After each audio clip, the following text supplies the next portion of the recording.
Mundo Obrero Radio, una voz para la mayoría social.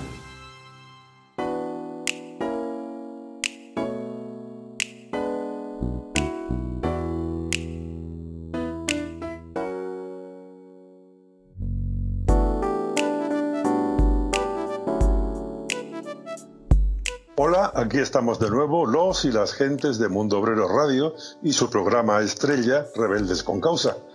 Pretendemos ser la voz de la mayoría social. Pero lo primero es siempre lo primero, saludar a la compañera en las tareas de locución, Magdalena Martínez Bote. Hola, Magdalena. Gracias, Alfaya. Lo primero que vamos a hacer es, por un lado, agradecer a nuestros escuchantes y las personas que hacen aportaciones económicas que hacen posible este programa y el resto de programación de Mundo Obrero Radio. Quienes quieran colaborar pueden ir a nuestra página web en mundobreroradio.es y hacer su aportación.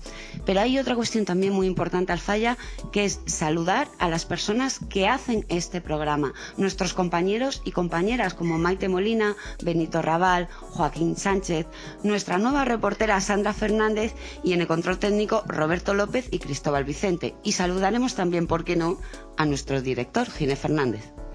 Bueno, pues en este programa vamos a tener a unas colaboradoras estupendas. Anabel Segado, Eva García Sempere, Nora García Fernández e Isabel Salud, aparte de los que tú has citado. ¿Por qué? Pues porque caminamos con paso firme hacia el 8 de marzo, una fecha crucial para el movimiento feminista que trata de reeditar el éxito de la convocatoria del año pasado y reafirmar nuestra exigencia democrática para crear un mundo libre de machismo, de violencia de género, de desigualdad, en el que las mujeres alcancen el protagonismo social, político y económico que el capitalismo y el patriarcado les niegan. Bajo el lema «Si nosotras paramos, se para el mundo», se prepara la próxima convocatoria de la huelga feminista del 8 de marzo.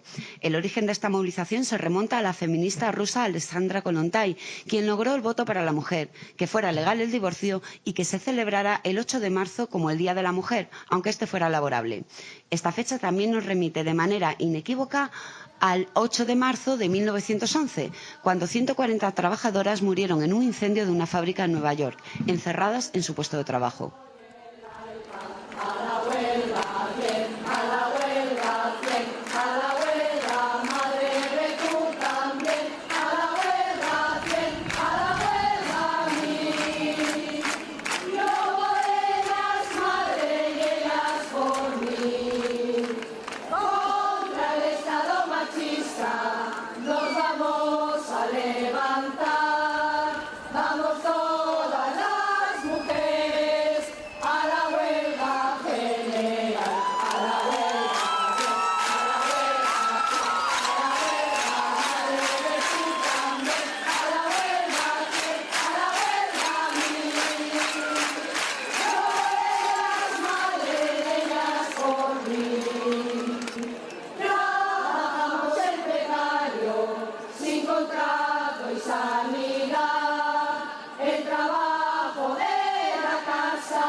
Hemos escuchado la canción que sonó en 2018, en la edición anterior, en Bilbao, al final de la manifestación. Y ahora vamos a entrevistar a Anabel Segado. Ella misma se presenta y responde a 6 preguntas inteligentes que le hemos formulado para ponernos a su altura. Soy Anabel Segado, responsable del área de movimiento obrero del Partido Comunista de España, miembro de su secretariado. He leído que ponía movimiento obrero y vivienda. Sí, porque también soy secretaria de Vivienda que está, orgánicamente dentro del área externa del Partido Comunista. Porque lo de movimiento obrero y vivienda como con I copulativa me resultaba sugerente, me resultaba curioso. Sí. Bueno, en realidad te hemos citado para hablar sobre el 8 de marzo, fecha hacia la que nos encaminamos de muy distintas maneras, con muy distintos preparativos, con un alarde, diría yo, de voluntad y de métodos, de nuevas técnicas para comunicar. Y la primera pregunta: ¿cómo interactúa en este próximo 8 de marzo la perspectiva de género y la perspectiva de clase? Sí, pues la verdad es que no hace mucho tiempo que conseguimos lo que yo consideramos un preciso y certero análisis que caracteriza el sistema político, económico y social existente en capitalista y patriarcal. El grito patriarcado y capital, alianza criminal, que el movimiento feminista ha puesto como eje central, sitúa esa interacción en ese eje central del 8 de marzo y de la lucha feminista. Y ambas perspectivas son las que nos están permitiendo caracterizar cuáles son los pilares del sistema, los pilares de esa doble explotación que sufrimos las mujeres, la inmensa mayoría en esa doble condición de mujeres y de trabajadoras. La perspectiva de clase es la que nos ayuda a entender las causas que provocan unas consecuencias de explotación al conjunto de la clase trabajadora.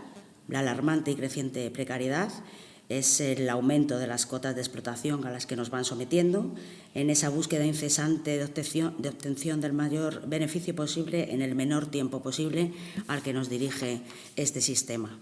Y esto tiene una traducción concreta en nuestro día a día: salarios cada vez más bajos frente al encarecimiento de las necesidades básicas, privatización de servicios públicos como la educación, la sanidad y los servicios sociales, que impiden el desarrollo de lo colectivo y ponen en jaque los cuidados básicos para una vida digna, individual y colectiva. Unas condiciones laborales más cercanas a la esclavitud que a un marco de protección de derechos colectivos e individuales, unas prestaciones sociales y un sistema público de pensiones que, en lugar de desarrollarse en consonancia con las necesidades, se ve recortado y dificultado su acceso, precisamente cuando es más necesario, un torpedeo a la negociación colectiva y, por tanto, a nuestras herramientas de fortaleza, y un largo etcétera. El aumento de la pobreza, en definitiva, hasta el punto de que el riesgo a la misma ya no depende solo de no tener un empleo, sino de en qué sector lo tengamos. Y ahora miremos todas estas consecuencias que señalaba desde la perspectiva de género. ¿En qué condiciones se nos permite a las mujeres el acceso al empleo? ¿En qué condiciones desarrollamos nuestra vida laboral? ¿En qué condiciones salimos de ella y en qué condiciones nuestras mujeres mayores se encuentran? Y llegamos a la conclusión de esa caracterización de la feminización de la pobreza. Tenemos peores empleos, tenemos además más trabajo por cargar sobre nosotras los trabajos de reproducción y de cuidados, y que el sistema además no les reconoce valor a estos últimos, que es precisamente lo que sustenta que el mundo cada día se levante y funcione.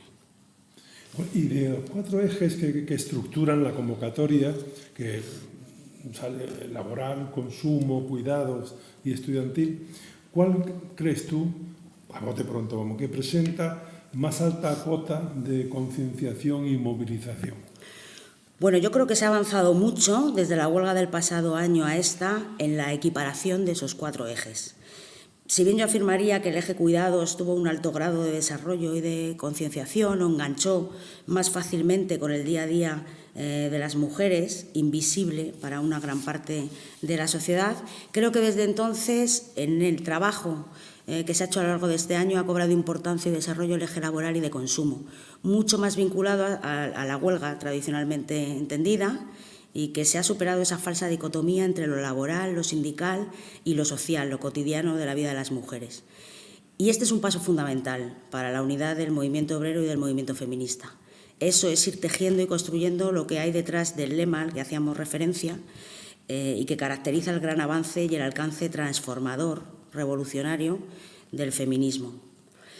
Por su parte, el eje estudiantil pone en evidencia el grado de concienciación y compromiso que es patente entre las mujeres más jóvenes y en ese sector, como el de la educación, en el que desarrollan un porcentaje altísimo de mujeres su profesión.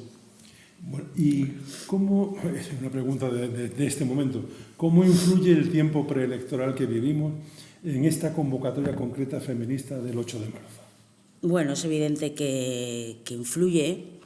Creo que es importante recordar el relato de lo ocurrido en 2018, tras el éxito incontestable de la movilización, que tuvo eco en todo el mundo y especialmente en Europa, y cuál fue la reacción de partidos y políticos como Ciudadanos y el Partido Popular, bueno, pues intentando hegemonizar o sumarse a ese éxito, ¿no?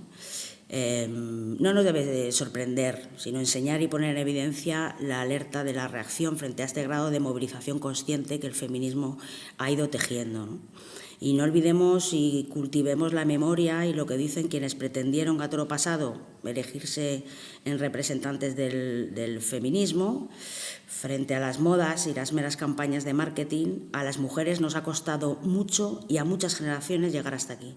Y cuestionar el sistema, haciéndolo tambalearse, tiene determinadas consecuencias que este año ya no van a ser las mismas que las que relatábamos del año pasado, ¿no?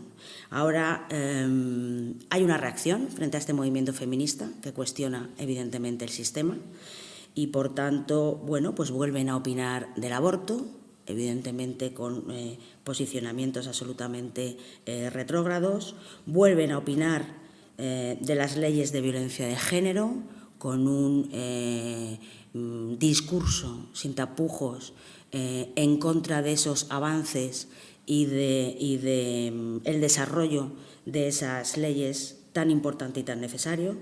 Vuelven a opinar de los conceptos y vuelven a usar términos como feminazi de una manera, bueno, pues digamos, mucho más abierta e intentando hacerlo políticamente correcto, ¿no? En definitiva, vuelven, como siempre, a pretender vaciar de contenido pues todo aquello que acierta en el análisis, en las causas y en las soluciones, que irremediablemente cuestionan el status quo, el estado de cosas, que les permite pues a estos políticos seguir manteniendo un poder que es incompatible con una vida digna para todas. En la relación entre feminismo y lucha de clases, ¿qué riesgo hay de sufrir un posible intento de vaciar de contenido transformador y revolucionario al movimiento feminista?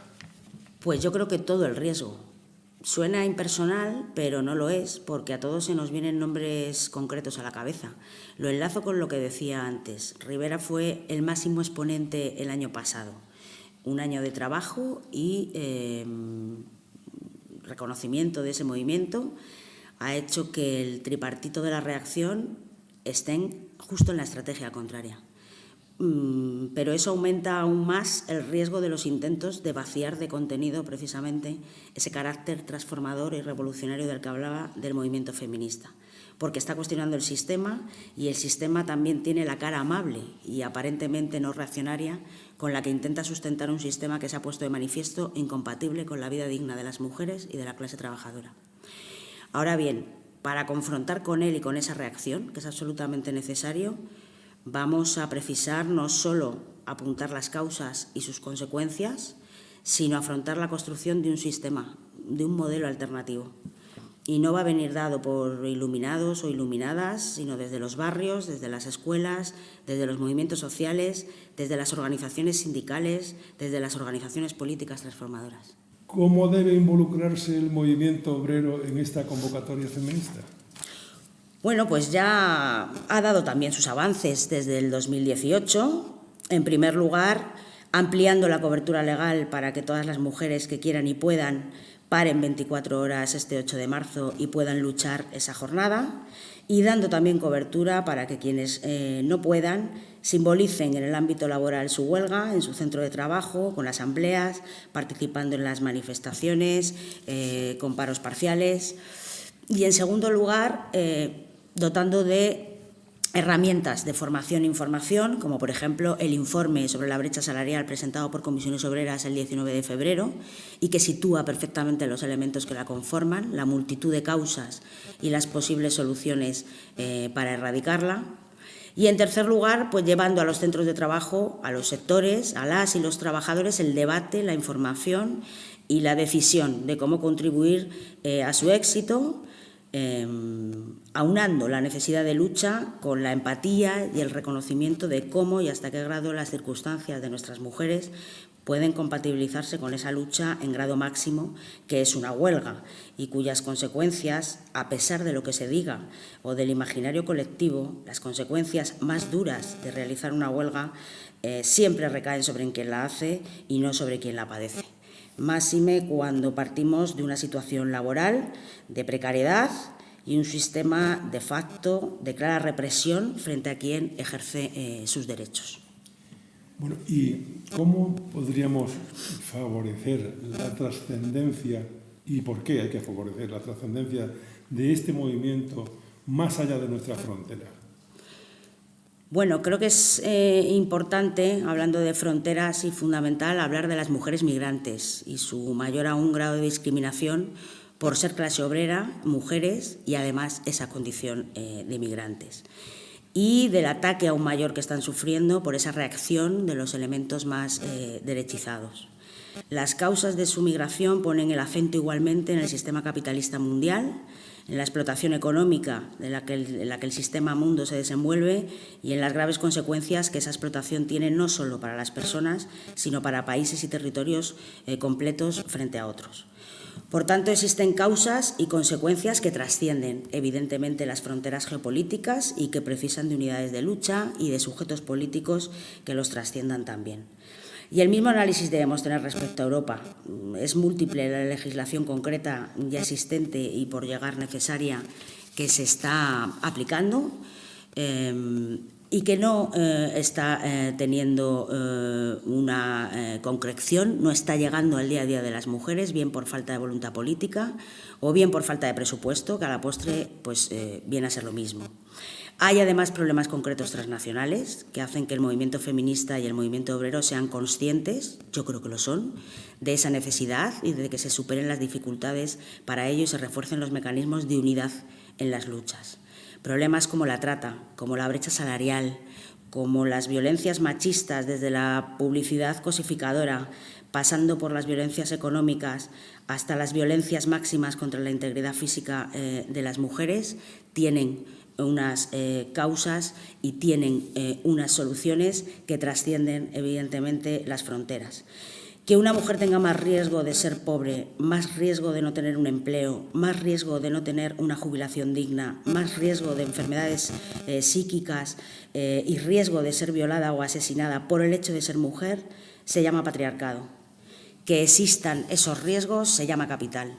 Esa alianza criminal con la que comenzaba esta entrevista es la que este 8 de marzo vuelve a ser puesta en entredicho como culminación a un año de construcción y como arranque de un nuevo año de luchas y nuevos avances.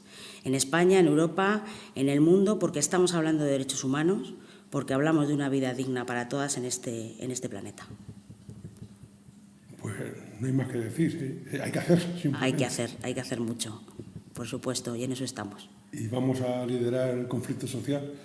Pues hombre, vamos a intentarlo, pero con un concepto de liderazgo pues que evidentemente signifique que seamos una referencia para grandes luchadores y luchadoras que cada día mueven este mundo y que lo seamos porque consideren que somos un buen ejemplo y que nos hemos ganado ese espacio.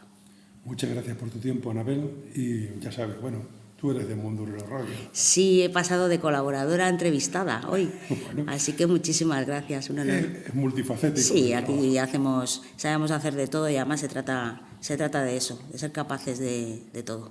Muchas gracias. Muchas gracias a vosotros. Mundo Obrero Radio. Síguenos en Instagram y Facebook. Mundo Obrero Radio. Ahora interviene nuestra compañera y colaboradora Maite Molina con su sección Hijas de Calenda.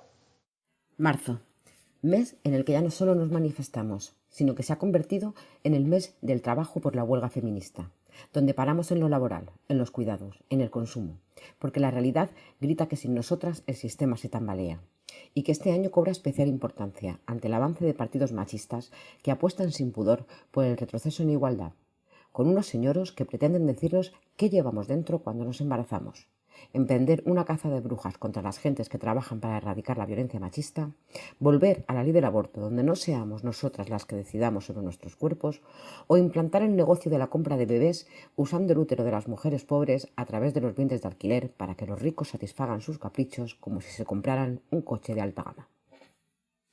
Queremos recordar a una mujer feminista, presidenta de la Asociación Nacional Pro Sufragio de las Mujeres de Estados Unidos, Susan Brownell Anthony, que murió un 13 de marzo de 1906 y tuvo tanto éxito que agrupó a 36 millones de mujeres de asociaciones feministas de todos los países y que en 1872, junto a 14 mujeres, fue arrestada tras registrarse para votar en las elecciones presidenciales tras votar sin tener derecho al voto. Dio entre 75 y 100 discursos anuales durante 45 años, reivindicando nuestro derecho a participar en las elecciones como sujetos de pleno derecho. De ella nos quedamos con dos reflexiones. Organizar, agitar, educar. Ese debe ser nuestro grito de guerra. Y ninguna mujer que se respete puede querer trabajar por el triunfo de un partido que las ignore. Traemos a la memoria un acontecimiento ocurrido desde 1981 hasta el año 2000, cuando 150 mujeres británicas emprendieron una marcha de 193 kilómetros hacia la base aérea inglesa de Greenham Common contra los misiles nucleares de Estados Unidos. Instalaron un campamento por la paz y en marzo de 1982 se encadenaron a ella como acción ecofeminista no violenta y de respeto a la biodiversidad. Llegaron a estar 30.000 mujeres. Como mujeres y como madres, marcaron su condición femenina como carne de cañón en los conflictos bélicos, para lograr el cierre de la base. Tememos por el futuro de nuestros hijos y por el futuro de la tierra, que es la base de toda la vida. Rezaba su reclamo como aliadas de la madre tierra. Tras la firma de varios acuerdos antinucleares, los misiles fueron trasladados de vuelta a Estados Unidos. Greenham Common quedó para siempre asociado a la lucha pacífica de cientos de mujeres, símbolo del ingenio feminista. Terminamos con María Teresa León, que con Rafael Alberti y desde 1932 viajaron en diversos años a Moscú para conocer de primera mano los logros de la Revolución Soviética para el pueblo, contribuir a la alianza de la literatura contra el fascismo, enemigo de la inteligencia, y ser emisarios de la Segunda República y de la Unión Internacional contra la Guerra y el Fascismo. Tras su primera estancia en la URSS, impulsaron la fundación de la sección madrileña de la Asociación de Escritores y Artistas Revolucionarios. Volvieron en marzo de 1937 y su estancia duró 27 días. Teresa León les contó a las mujeres soviéticas cómo en España se moría de pie, porque no habían podido arrodillarnos. La sala, repleta de mujeres, lloró fraternalmente, unida al destino de un país lejano del que se sabía poco. Nos despedimos con palabras suyas extraídas de Memoria de la Melancolía, que reflejan su compromiso con la lucha antifascista desde el Socorro Rojo Internacional. Ser un revolucionario es cumplir un servicio. Se necesita un aprendizaje. Tenemos que volver a la obediencia, al abecedario del amor al prójimo. Es un oficio antiguo el rebelarse. Lo moderno es el saber por qué. Arte de vestidos y zapatos de tacón. Hoy me solté el pelo y aquí va la reflexión. Me pregunté, ¿que por qué tan desgraciada? Siendo el mismo ser, pero yo infravalorada. Tan difícil ver que son solo dos palabras, hombre o mujer, pero ambos la misma masa. ¿Por qué tú eres el rey y yo princesa barata? Calla de una vez, vas a meter la pata. Pregúntaselo a él, parece tener respuestas. Que la culpa es de esta sociedad enferma, enferma de poder, dinero y otros vicios, pero en base a argumentos un tanto limitaditos. Hablan de igualdad y derechos registrados, al final aún voy a ser objeto de privilegiados. Si no fuese la mujer la primera que va al paro, si no fuese la mujer un hoyo para encarar el palo. Dices que yo soy más que una cara bonita. ¿Vas a Photoshop con mi cara hiladitas? ¿Qué hace la voz que estás abierto y me escuchas? Pero suelto la verdad y dices que son paparruchas. Mamá siempre me dijo que no caminara sola, pero nunca dijo al crío que a las niñas no se violan. Papá la contra me dijo que fuese fina y a mi hermano le contó cómo poner a una tía.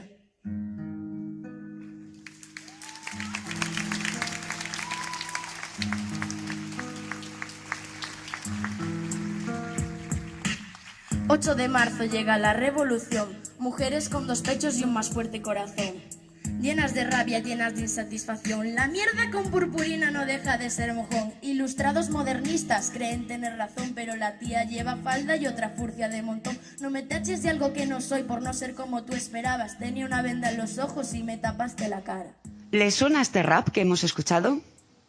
Ese rap de Alejandra que fue cantado en la manifestación de 2018 en Galicia. Y lo tenemos aquí porque llega el momento de que tratemos el pacto contra la violencia de género. Para eso hemos hablado con Eva García Sempere, diputada de Izquierda Unida en el Grupo Confederal de Unidos Podemos. Bienvenida, Eva. Buenos días. Buenos días. Mira, estamos a punto de abordar la huelga feminista del 8 de marzo y este programa es temático de la misma. Entonces, dado que tú eres diputada, quisiéramos conocer tu perspectiva de parlamentaria en torno al terreno institucional y que nos cuentes, por ejemplo, qué está pasando en torno al pacto contra la violencia de género, que sabemos que se rubricó en 2017, y quisiéramos, en primer lugar, conocer su contenido y su función. Bueno, pues el contenido, todos los trabajos alrededor del pacto fueron bastante duros, porque parece que bueno, pues todas las organizaciones y todos los partidos se reclaman como luchadores contra la violencia de género, pero luego a la hora de concretar las medidas y de concretar los grandes retos a afrontar, bueno, no había esa concreción común que se hubiese necesitado.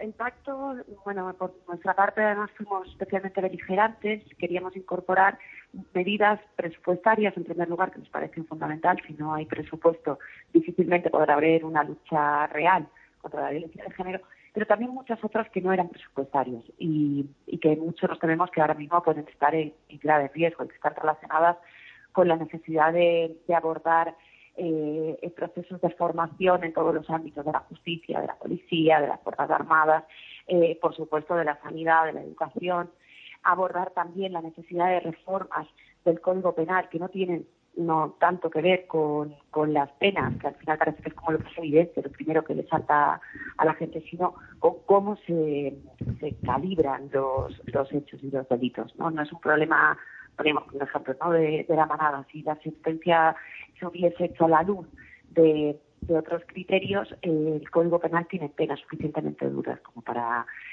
haberlas aplicado. El problema que tenemos es unas fuerzas judiciales que no están suficientemente formadas y que no quedan claros cuáles son los criterios para los delitos. Y todo esto se quiso volcar en el pacto de violencia de género. Es triste que quizá lo que habría resultado más fácil, que es haber garantizado la suficiencia presupuestaria, ni siquiera eso se consiguió. Ya no estamos hablando de cuestiones más profundas y más ideológicas, sino que algo que es directo, que se podría haber resuelto en los presupuestos generales. No hubo voluntad por parte del Partido Popular y no está toda la voluntad que nos gustaría, tampoco no ha estado toda la voluntad que nos gustaría por parte del Partido Socialista. Claro, sabemos que hay una comisión de seguimiento y evaluación de los acuerdos de este pacto y en su última sesión diversas organizaciones sociales, incluso Amnistía Internacional, mostraron su preocupación porque la inminente convocatoria de elecciones anticipadas pueda quedar paralizado este pacto hasta que haya un nuevo gobierno. ¿Tú compartes esta preocupación? Sí, porque va a depender mucho de la voluntad política de quienes se van a quedar en funciones hasta las siguientes elecciones. Normalmente las cuestiones en funciones pues tienden a dejar muchos temas atrás. No sabemos la voluntad del Partido Socialista, del Gobierno en funciones, cuál va a ser. Por nuestra parte seguiremos insistiendo en que no se paralicen y así lo hemos hecho a lo largo de toda la legislatura. Hemos sido muy beligerantes para saber qué medidas se estaban poniendo en marcha, qué es lo que se quería hacer y entendemos que así ha sido lento. En el pleno anterior, no este último, el anterior, se aprobó, se admitió a trámite nuestra proposición de ley de lucha contra las violencias sexuales y nos gustaría también que empezaran a aplicarse algunas de las medidas que recoge, que tienen mucho que ver con lo recogido del Pacto de Violencia de Género. No debería pararse, pero sí compartimos esa preocupación y compartimos una preocupación también mucho mayor, que es qué resultará de las elecciones del 28 de abril, porque tener un gobierno, por ejemplo, como es andaluz, pues puede hacer tirar por tierra todos los avances que hayamos tenido. Eso quisiéramos también valorar contigo, y es la irrupción de la extrema derecha, de su discurso, de sus contenidos, que además podemos observar que no es solo problema de uno, porque esto ha impactado en otras fuerzas políticas que son las que aspiran a gobernar gracias o con ella, y como ejemplo tenemos las últimas declaraciones del líder del Partido Popular, donde definía a los maltratadores como personas que no se portan bien, o cuando recomendaba a las mujeres que sepamos lo que llevamos dentro cuando estamos embarazadas. ¿Esto qué supone institucionalmente el acceso de estas fuerzas a, pues digamos, no solo la representación parlamentaria, sino la dotación económica que acompaña, tener eco en los medios de comunicación? ¿Qué panorama tenemos delante, Eva? Pues es un desastre sin paliativos.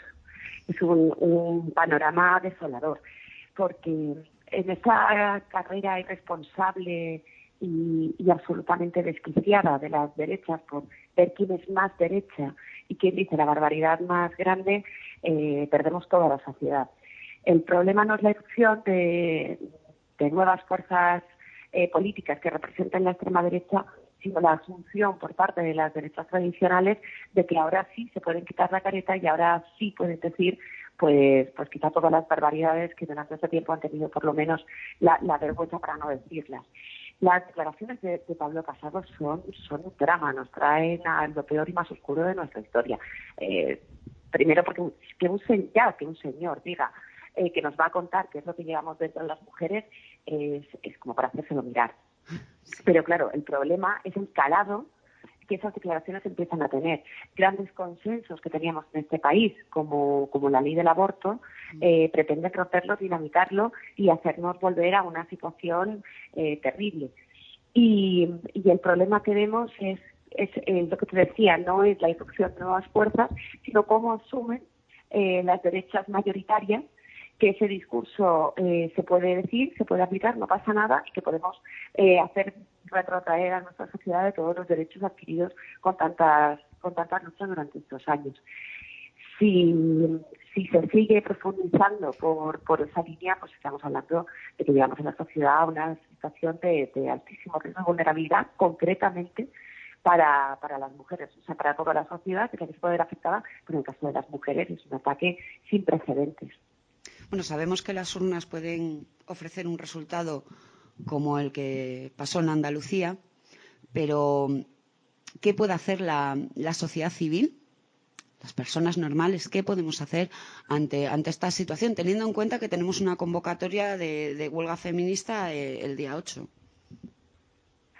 Pues lo que mejor sabe hacer la sociedad civil y lo único que a lo largo de toda la historia ha conseguido las conquistas de los derechos sociales, que es salir a la calle. El 8 de marzo el año pasado fue una maravilla, fue también un hecho sin precedentes, pero este quizá tenga una importancia añadida.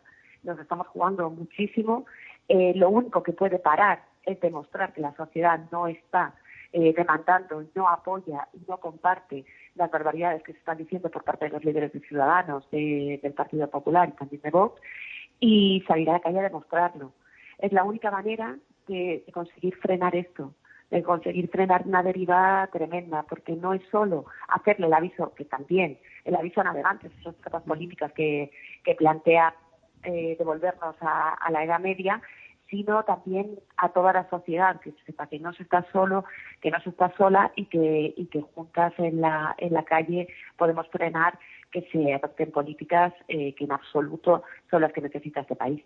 Así que yo creo que, pero no solo el 8M, pero desde luego el 8 de marzo tiene que ser un grandísimo éxito y haremos todo lo posible por apoyar también esa convocatoria y garantizar entre todas que sale como tiene que salir. Eva, nos quedamos con eso, con esa posibilidad de cambio, esa posibilidad de respuesta de la sociedad para oponernos a unas intenciones que son más que manifiestas, ¿no? Está bien saber que tenemos una posibilidad de trabajar para construir un país digno de la sociedad que tenemos ahora mismo, porque ya no solo las mujeres, muchos hombres se están sumando también porque entienden que es una cuestión de derechos y son hombres que tienen hijas, que tienen hermanas, que tienen amigas. Por lo tanto, esto ya no es solo el 51% de la población, sino que está creciendo y con tus palabras creo que podemos aumentarlo. Pues sí, esperemos que sí. Es una cuestión además de democracia básica. Yo creo que también nuestros compañeros empiezan a entenderlo y empiezan a explicarse cada vez más.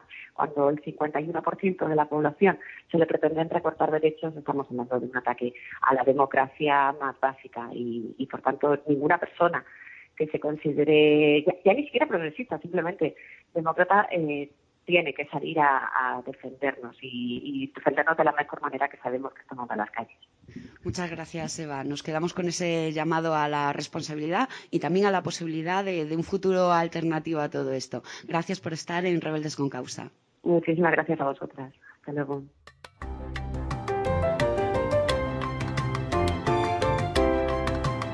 Estás escuchando Rebeldes con Causa.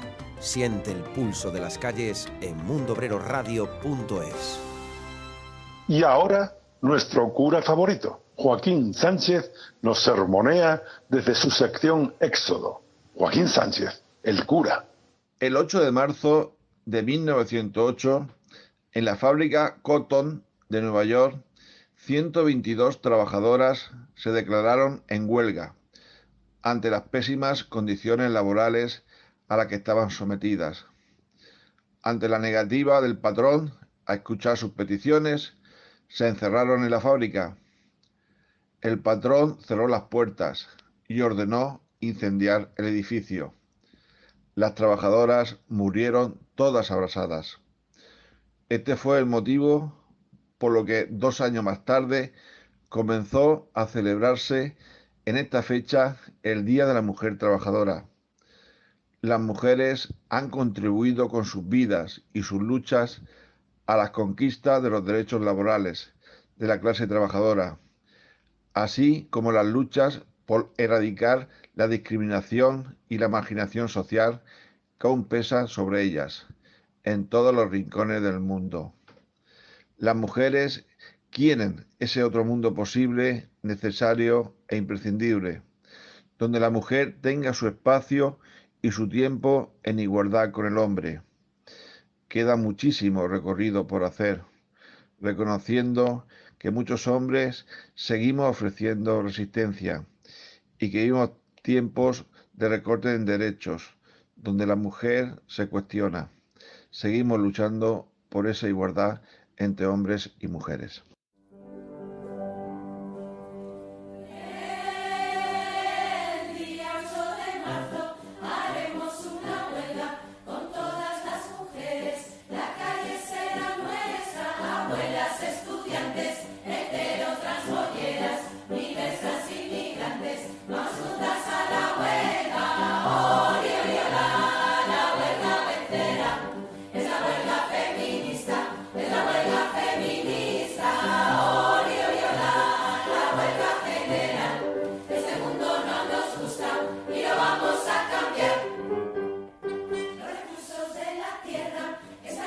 Una mierda, ellos practican la usura, van a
seguimos con la huelga feminista. ¿Qué objetivos tiene? ¿Cómo podemos participar en ella? ¿Cuál es el papel de los hombres? Nos lo cuenta Nora García Fernández, responsable del área de mujer de Izquierda Unida Madrid. Bienvenida, Nora. Bien, muchas gracias. Gracias a ti por atendernos. Oye, mira, estamos en la antesala del 8 de marzo y en una convocatoria de huelga feminista. ¿En qué consiste? ¿Es una convocatoria exclusivamente de paro laboral? Bueno, pues la huelga feminista, que es la segunda que hacemos, porque en el 2018, pues como que fue el inicio del proyecto, se mantiene en la estructura en el que ampliamos esa idea de huelga general y por eso la llamamos huelga feminista, porque las mujeres formamos parte de todas las esferas de la vida, no solamente de la laboral, y entonces si queremos cambiar nuestra situación, pues tenemos que hacer huelga de cuidados, tenemos que hacer también huelga de consumo por nuestra relación y subalternidad dentro de la economía y también huelga asociativa y estudiantil. O sea que es verdaderamente global. ¿Y qué expectativas tenemos respecto al año pasado, que fue un exitazo? Por ejemplo, ¿tiene también carácter internacional? Bueno, una de las cosas que sí que me gusta aclarar es como que la huelga realmente no es una huelga al uso y por lo tanto es una estrategia y no un fin en sí mismo. La huelga está enmarcada dentro de un proceso de acumulación de fuerzas y de elevación de la conciencia colectiva y también de aterrizar las propuestas y las demandas en esa resignificación del feminismo con nuevas capas de mujeres. Por lo tanto, esta huelga se repite porque, bueno, como alguna campaña que ha salido hace unos días, tenemos más de 1000 motivos para la huelga. Es decir, nadie el 9 de marzo de 2018 pensó que íbamos a derrocar al capitalismo y al patriarcado. Y entonces, este año lo que hemos hecho ha sido un proceso mantenido en el tiempo desde el marzo del año pasado para ampliar los contenidos, las reivindicaciones, las propuestas. Por ejemplo, nosotras trabajamos en comisiones. La comisión de estudiantes se ha ampliado a la comisión educativa para integrar a toda la docencia, a todas las empleadas y empleados también de la estructura educativa, y hemos también trabajado desarrollado alianzas con el colectivo LGTBI, con mujeres migrantes y racializadas, y eso lo que ha hecho ha sido ese deseo que es que queremos entrar todas, que queremos los derechos de todas. Y entonces, pues este 8 de marzo de 2019 va a volver a ser ese hito para transformarlo todo. Oye, si yo, por ejemplo, no puedo hacer huelga ese día, ¿cómo puedo participar? Vale, es que todas podemos hacer huelga, por eso esta huelga tiene ese concepto distinto. Si tú no puedes, por tu precariedad laboral, hacer tu huelga laboral, bueno, pues puedes hacer huelga de cuidados, puedes hacer huelga de consumo, puedes ayudar a difundir la huelga, puedes poner tu delantal en la ventana para reivindicar esa imposibilidad que tienes por pues, tu cargo de cuidado a dependientes, a mayores, a niños o niñas. Entonces, es precisamente en esa necesidad de visibilizar todas las esferas en las que participamos, generar herramientas colectivas para poder visibilizar que todas de alguna manera podemos hacer huelga. Oye, ¿hay alguna página web, algún sitio donde se pueda dirigir la gente que nos escucha pues para obtener, pues por ejemplo, información si en su ciudad hay convocatoria o materiales gráficos, ese tipo de cosas? Mira, la web de la Comisión 8 de marzo, del proyecto de la huelga feminista, es hacialahuelgafeminista.org, y ahí vais a encontrar materiales de todos los territorios del Estado español que puedan ser, pues yo qué sé, de cara a campañas, dípticos, el propio documentario, el manifiesto, todo ese tipo de materiales. Luego también tenemos canal de difusión de Telegram, tenemos Facebook, Twitter, etcétera. O sea que el trabajo Así de todo que, un año hacia la huelga feminista. está dando sus frutos el trabajo de todo un año, lo veo todo muy, muy bien montado. Oye, Nora, vamos a hablar de cuál es el papel de los hombres. Bueno, pues nosotras creemos que el feminismo no es solamente una lucha de las mujeres, sino que es una lucha desde las mujeres para un cambio social global. Eso también implica a los hombres, porque convivimos con ellos en nuestros trabajos, en nuestra sociedad, en nuestras familias. Entonces, el papel de los hombres es un papel de aliado, en donde tiene que ayudar a facilitar la huelga. Y aparte han sido muy bonitas las estrategias de autoorganización que ellos están llevando a cabo. Se han desarrollado en multitud de centros culturales, sociales y organizaciones, pues espacios para repensar la nueva masculinidad, para también aprender del feminismo y también repensar qué rol se puede hacer no solamente en el 8 de marzo, sino para cuestionarse ellos mismos esos privilegios y ver de qué manera pueden ayudar a ese avance social. Durante el 8 de marzo ellos estarían a cargo de los cuidados y en multitud de lugares en todo el territorio del Estado español pues van a hacerse cargo de las ludotecas, de hacer la comida, etcétera. Bueno, esto que estás comentando es importante señalarlo porque realmente hay muchos hombres que cada día son más conscientes de que forman parte de un mundo donde no quieren que haya personas de segunda categoría y que son conscientes de su relación con las mujeres en cuanto son hermanas, hijas, madres, compañeras, en fin, son bienvenidos, pero hay también otro tipo de hombres. Vamos a hablar de quién crees tú que se va a ofrecer cuando termine la huelga a liderar el debate transversal feminista. Me estoy refiriendo a Albert Rivera y con esto lo que te quiero preguntar es otra visión que es secundada también por hombres y mujeres, que viene de la mano de la irrupción de fuerzas de extrema derecha, ¿no? Y yo quisiera saber cómo os planteáis estos cambios, que son cambios, digamos, a nivel parlamentario y que entran en la estructura del Estado, y cómo valoráis que estas fuerzas, con estos discursos profundamente regresivos, sean capaces de alcanzar una representación parlamentaria, de tener una dotación económica, de tener altavoz en los medios. ¿Es esta huelga una oportunidad para salir y rechazar todo esto que parece que quiere volver otra vez? Vamos a ver, nosotros tenemos claro quiénes son nuestros enemigos y eran los mismos que antes de esta supuesta irrupción de la extrema derecha, ¿no? Que más que nada ha sido como un ascenso a lo parlamentario, a lo institucional y por lo tanto también la derechización de las otras derechas. El neoliberalismo, que al final esa extrema derecha llena de miedo y de odio lo que son intereses económicos, explotación, ¿no? Y al final todas esas otredades o todos esos enemigos dentro de la clase trabajadora, dentro de la propia sociedad que compartimos, pues son elementos para dividir y para que ellos al final mantengan el poder. ¿Por qué? Porque nosotras cuestionamos desde dónde se hace poder, no solo en poder en sí mismo, no solamente porque obviamente el feminismo es también política, no solamente por la dominación política e institucional, sino porque queremos repensar una nueva institucionalidad y queremos cambiar esa centralidad del mundo. Por lo tanto, ese neoliberalismo también ha sufrido este proceso con nosotras y ha cambiado su estrategia. Al principio, pues no nos hacía caso porque éramos cuatro locas. Luego nos querían neutralizar, ¿no? Querían hacernos dar a entender que si todo es feminismo, ellos y ellas también son feministas, porque también hay mujeres en estas organizaciones. Y entonces nada es feminismo, ¿no? Vaciarlo de contenido.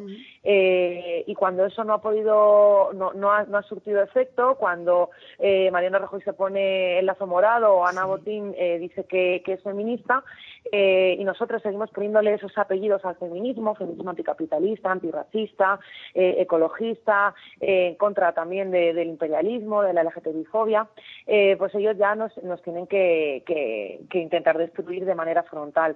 Esa regresión que ellos quieren hacer también es una manera de definirse ellos, porque nosotras ya estábamos definidas antes de que Vox ganara estas elecciones en Andalucía, bueno, ganara, ¿no? Formara parte de este gobierno.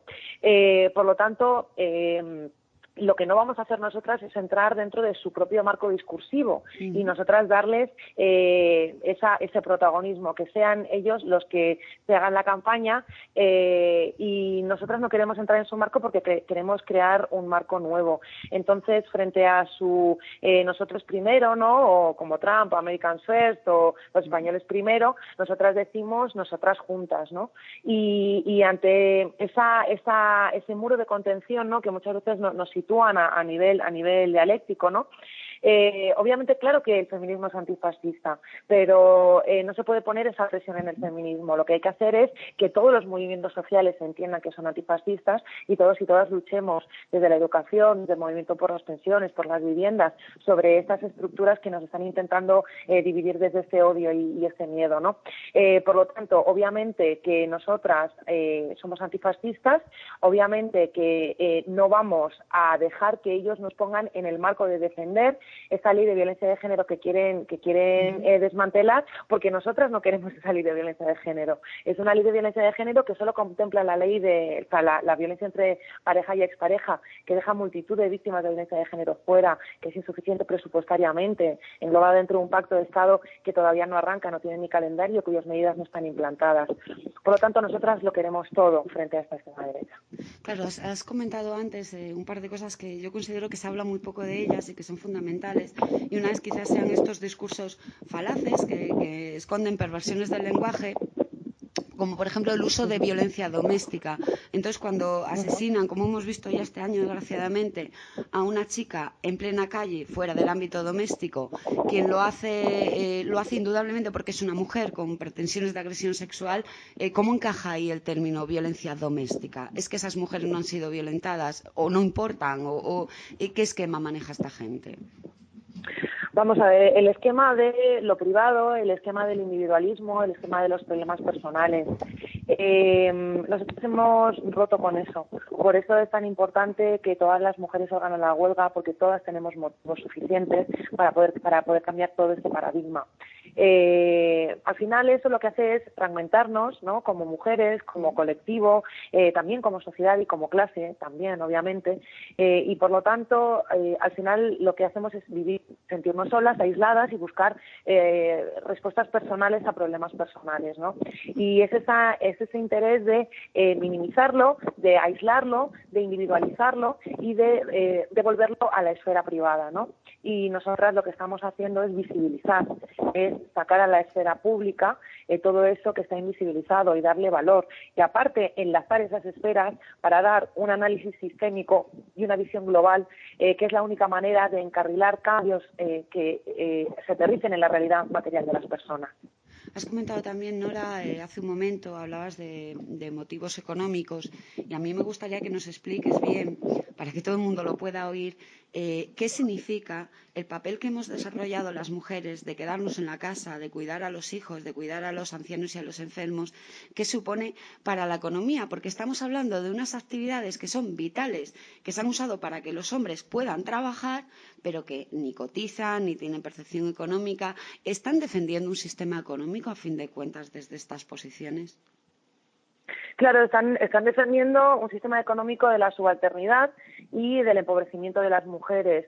Nosotras decimos eso, que al final esta idea del amor romántico lo que hace es que nos empobrece, ¿no? Y no nos paga las pensiones.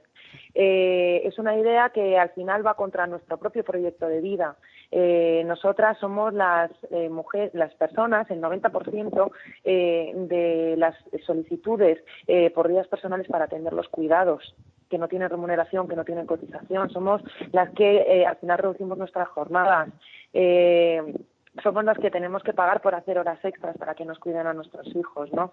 Y eso al final todo termina en una pobreza económica que se representa en pensiones llamadas de viudedad, en donde el reconocimiento social es vivir en función de un hombre, no por el entendimiento de la corresponsabilidad, no solo de los hombres, sino también del Estado, de la reproducción social, de la vida cotidiana y obviamente también de la fuerza de trabajo capitalista.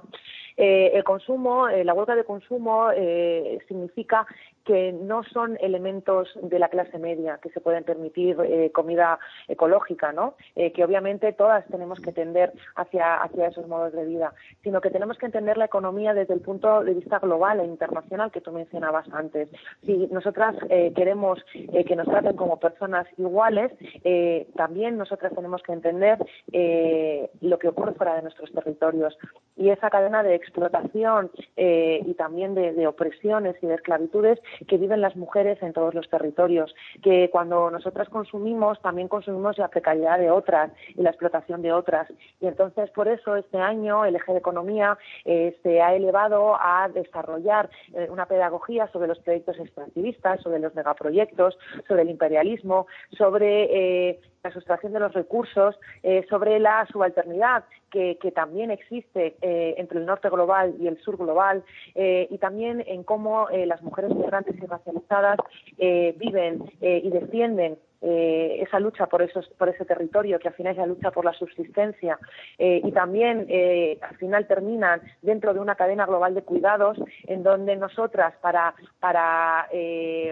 mal desarrollar esa igualdad que significaría dentro del neoliberalismo ser iguales a los hombres dentro de un marco masculino, es decir, la maternidad es un problema, los cuidados son un problema, al final eso termina estando relegado a mujeres de segunda, que son las que en esa cadena global de cuidados dejan de desatender su propia familia, sus propios entornos y su propia vida para cuidar de la nuestra. Por lo tanto, la economía tiene un papel fundamental tanto en cómo se entrelazan esas discriminaciones y, por lo tanto, cómo tenemos que ampliar la mirada si realmente queremos esos derechos para todas.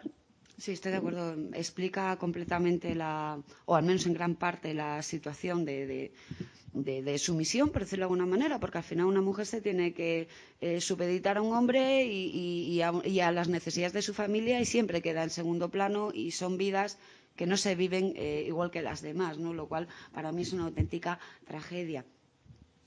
Básicamente sí. A nivel económico, y solo por terminar, sí, creo que uno de los elementos es que las mujeres también nos tenemos que replantear nuestros privilegios, también tenemos que ver desde dónde hacemos feminismo.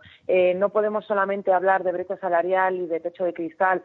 Hay compañeras que no tienen papeles, que no tienen derechos, mujeres que en vez de tener techo de cristal tienen ese suelo pegajoso, que por migrar, aun teniendo carreras o capacidades como cualquier otra persona para desarrollar un trabajo profesionalizado, terminan viviendo en una precariedad absoluta, y entonces en esta huelga lo que queremos es entender esos privilegios, esas diferencias, cómo se interseccionan y cómo tenemos que luchar por un grito global y por ese cambio. Oye, Nora, pues te damos las gracias por atendernos, y yo quiero quedarme con estas últimas palabras que significan entender el mundo en el que vivimos para poder operar en él y construir otro que sea diferente, que sea mejor, y que sea mejor para hombres y para mujeres, porque creo que esa idea está clara y está siempre presente, por mucho que intenten pervertir la expresión, pero un mundo bueno para hombres y para mujeres por igual. Muchísimas gracias a vosotras. Mundo Obrero Radio. Una voz para la mayoría social. No podía faltar nuestro colaborador Benito Raval con una nueva aportación de Palabras contra el muro. No voy a discutir, dado el marcado carácter patriarcal de nuestra historia y por lo tanto de nuestra cultura, que lo femenino siempre ha sido denostado en pro de lo masculino, pero las prioridades a la hora de cambiar los usos y modos del lenguaje me da la impresión que están más cerca de la superficie que del fondo. Me explico. Entiendo que decir unidas en vez de unidos es un intento de visibilizar a las mujeres, más de la mitad de la población, y sobre todo siempre un punto más sometidas. Y me parece bien, y si hay que decirlo, se dice. Pero me da la impresión que eso va a cambiar poco o nada su situación. Ya sé que es para decir claramente que somos feministas, pero ¿de verdad hace falta decirlo? ¿Es que no está claro? ¿Lo tenemos que llevar impreso para recordárnoslo? Si es así, es que algo está fallando. No se trata de lograr que las mujeres puedan llegar a ser generales de la OTAN, por poner un ejemplo, porque ¿qué más nos da el género de quien saquea y asesina? No es un logro que accedan a los consejos de administración de las empresas del IBEX 35, sino la vergüenza de participar en el expolio. O también la de llegar a ser mando policial y golpearnos cada vez que reivindiquemos nuestros derechos. ¿Va a ser esa nuestra gran aportación a la revolución? Más que alterar el plural de nuestro idioma, creo yo que mejor sería profundizar en que la lucha feminista no es otra que la lucha contra el capitalismo. Cambiar el género y los roles establecidos en una sociedad opresiva es cambiarle el collar a los cancerberos. Se trata de acabar con estos, de construir una sociedad justa en la que ningún ser humano esté por encima de otro. Y decir otra es algo implícito. Dicho esto, si se cree que es mejor unidas que unidos, me sumo. Él no quiere volver a hablar de princesas que buscan tipos que coleccionar a los pies de tu cama. Él dice que siga mi camino, que sin mí le va mejor, que ahora tiene a otra que se lo hace mejor, que antes era un hijo puta, ahora es peor, ahora es peor, ahora es peor por mí. Vamos, que yo soy la mala mujer. La mala mujer, que he dejado cicatrices por todo su cuerpo con mis uñas de gel. Ay, flaca, no le claves tus puñales por la espalda. Ay, soldadito marinero, conociste a una sirena, pero de esas que dicen te quiero si ven la cartera llena. Vamos, que yo tenía la frente muy alta, la lengua muy larga y la falda muy corta, así que le abandoné. Como si abandonan los zapatos viejos. Destrocé el cristal de sus gafas de lejos y saqué del espejo mi vivo retrato, y él tanto me quería, pero tanto me quería mazo, que tardó en aprender a olvidarme 19 días y 500 noches. Yo soy Carolina, yo soy la Macarena, yo soy la mala mujer, yo soy la que perrea, yo soy la chica de ayer, yo soy la pobre diabla, yo soy por la que te hostiaste con el Seat Panda. Yo soy todas ellas, y hoy vamos a ser la mujer que nos dé la gana de ser, porque papi, papi, papi chulo, papi, papi, papi, papi, cállate y déjanos bailar. Hemos escuchado el poema feminista de Alejandra Martínez, que está compuesto con canciones machistas, una pieza única en su género y que ilustra perfectamente cuál es la visión que se tiene desde esta huelga de los problemas de las mujeres y del pensamiento machista que parece inundarlo todo. Y para terminar este programa de Rebelde con Causa sobre el 8 de marzo, vamos a tratar los temas de la igualdad en las instituciones, la brecha salarial, la feminización de la pobreza y qué prioridades desde el ámbito de la política de una fuerza de izquierdas como Izquierda Unida se plantean para este año 2019. Vamos a hablar de brecha salarial con Isabel Salud, diputada de Izquierda Unida, en la entrevista que le ha hecho nuestra compañera Sandra Fernández. Hola Isabel. Hola Sandra, ¿qué tal? Bien, bien. Bueno, siendo diputada de Izquierda Unida y sabiendo que 4 de cada 10 diputadas del Congreso son mujeres, ¿queda todavía mucho para conseguir la igualdad de la mujer en las instituciones? Pues sí, queda muchísimo. Sí que es cierto que hemos conseguido, digamos, la igualdad, no llegamos al 50%, digo, en cuanto a presencial, en cuanto a diputados y diputadas, pues bueno, hemos avanzado bastante, estamos por el 40 y bastante largos. Eso se ha dado un salto importante, pero la igualdad no solamente se refiere a ese tema, ¿no? Se refiere también a cómo intervenimos, a qué presencia tenemos las mujeres en un Parlamento que yo diría, un Congreso que está diseñado por hombres y es una escenificación donde la oratoria triunfa y donde el trabajo que se hace de forma más callada, que bueno, por desgracia lo hacemos nosotras, que estamos acostumbrados a llevar dobles y triples jornadas, y esto nos hace ser muy eficientes a la hora de los trabajos, pero lo cierto es que en oratoria nos ganan los hombres y es una institución que se triunfa desde la tribuna, ¿no? Muy de imagen y bueno, yo digo que a veces de poca efectividad en cuanto a la legislación real. Sí. La feminización de la pobreza ocasiona que quienes se dedican a los cuidados no coticen, que en su mayoría son mujeres, y no tengan derecho a pensión, como las amas de casa o las cuidadoras. ¿Qué opinión mantiene Izquierda Unida sobre esta cuestión? Bueno, pues la verdad es que, vamos a ver, una posición evidentemente negativa y que hay que corregir, ¿no? Vamos a ver, las mujeres cuando nos incorporamos al mercado laboral es un mercado laboral masculino, que es un mercado laboral hecho por hombres y además gestionado con sus criterios, ¿no? Y entonces evidentemente ahí se ha contemplado en su construcción de mercado el trabajo reproductivo y no el trabajo productivo y no el trabajo reproductivo, el trabajo de los cuidados.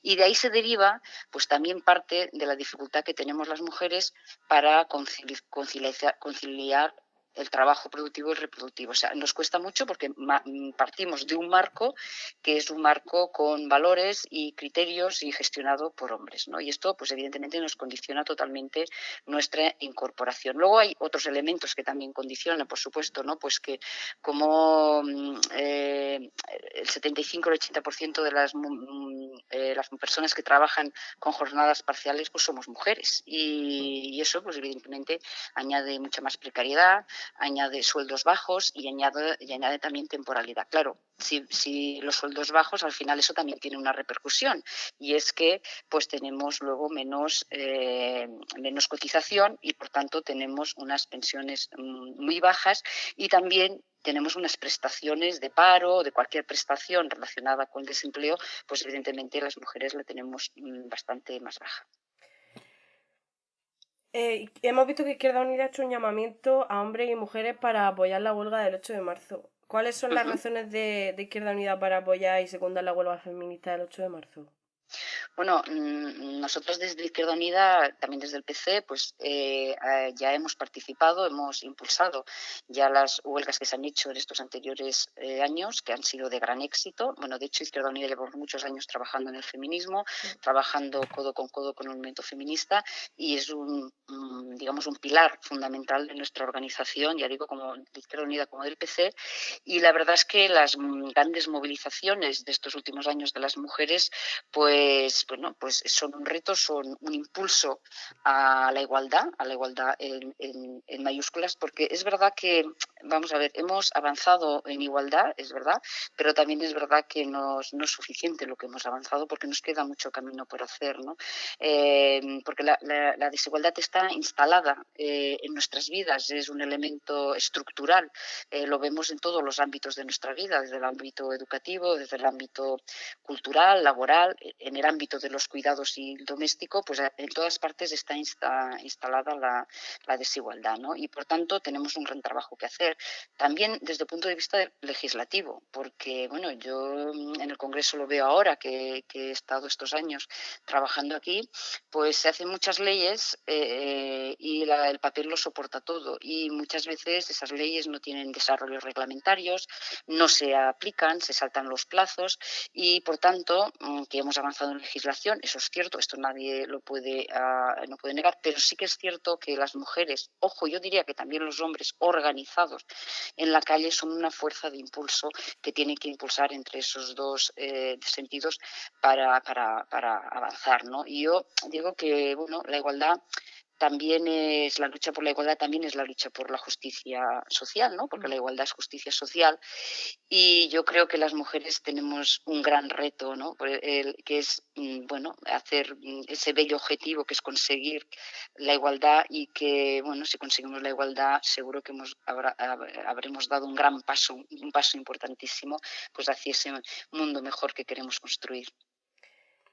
Por último, me gustaría que pudiese enlazar un mensaje a las mujeres que se están sintiendo, por así decirlo, desesperanzadas por la situación política actual del país, con el auge del fascismo que obviamente afectaría a las mujeres, para que no se echen para atrás, para que no piensen que vamos a perder todos los derechos que hemos podido conseguir con estas luchas. Sí, evidentemente vivimos un momento complicado, que lo es complicado también a nivel de Europa, porque a nivel de Europa la ultraderecha pues ha avanzado de una manera preocupante, pero ha avanzado, y este peligro, bueno, pues lo tenemos actualmente en nuestro país. Pero eso no nos puede desmovilizar, sino al contrario. Tenemos que salir con más fuerza a la calle y tenemos que implicar también a más gente. No puede ser solamente esta una lucha de mujeres, sino que tenemos que implicar también a nuestros compañeros hombres y hacerles partícipe de que salgan a la calle junto a nosotros, llenar las plazas, porque el feminismo lleva en su seno las reivindicaciones de la transformación social, ¿no?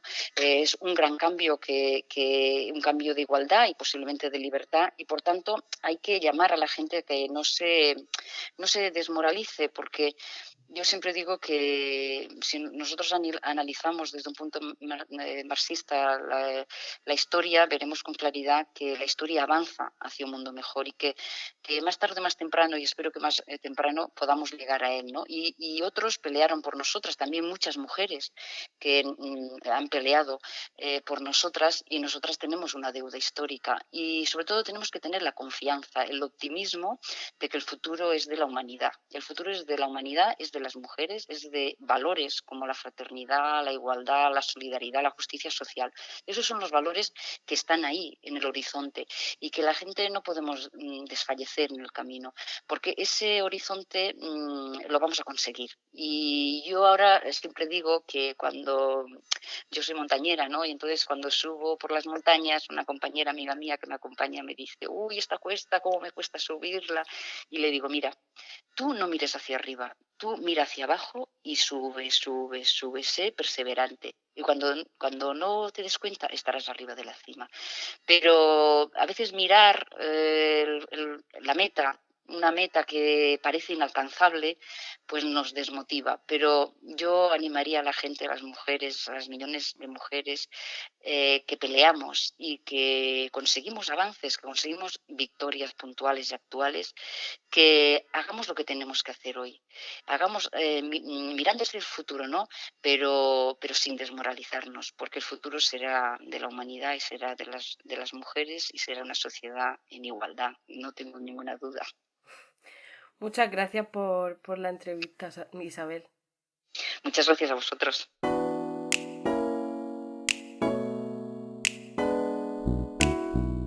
Y como siempre nos vamos a despedir, en especial este 8 de marzo, diciéndoles que nos vemos en las calles y nos escuchamos en mundobreroradio.es. Entre tanto, el tema oficial de la huelga feminista de 2019. Que lo disfruten.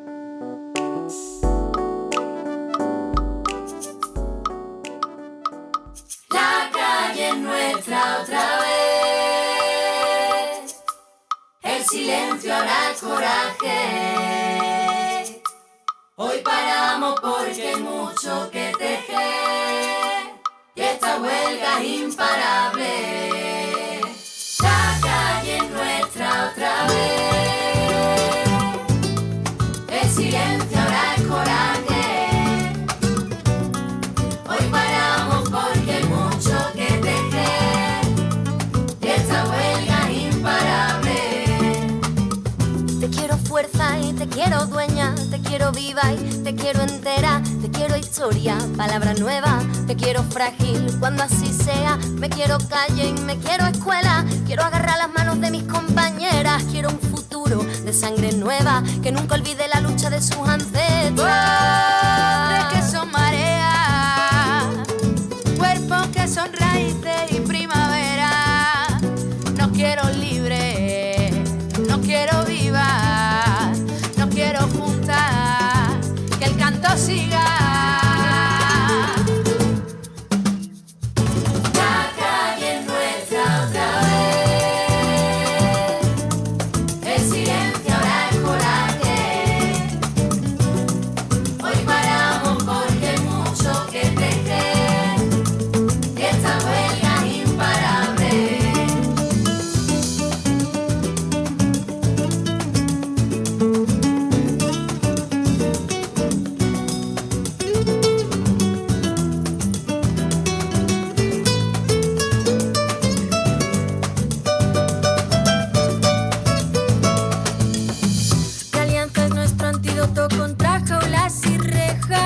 Somos el abrazo en mitad de la tormenta.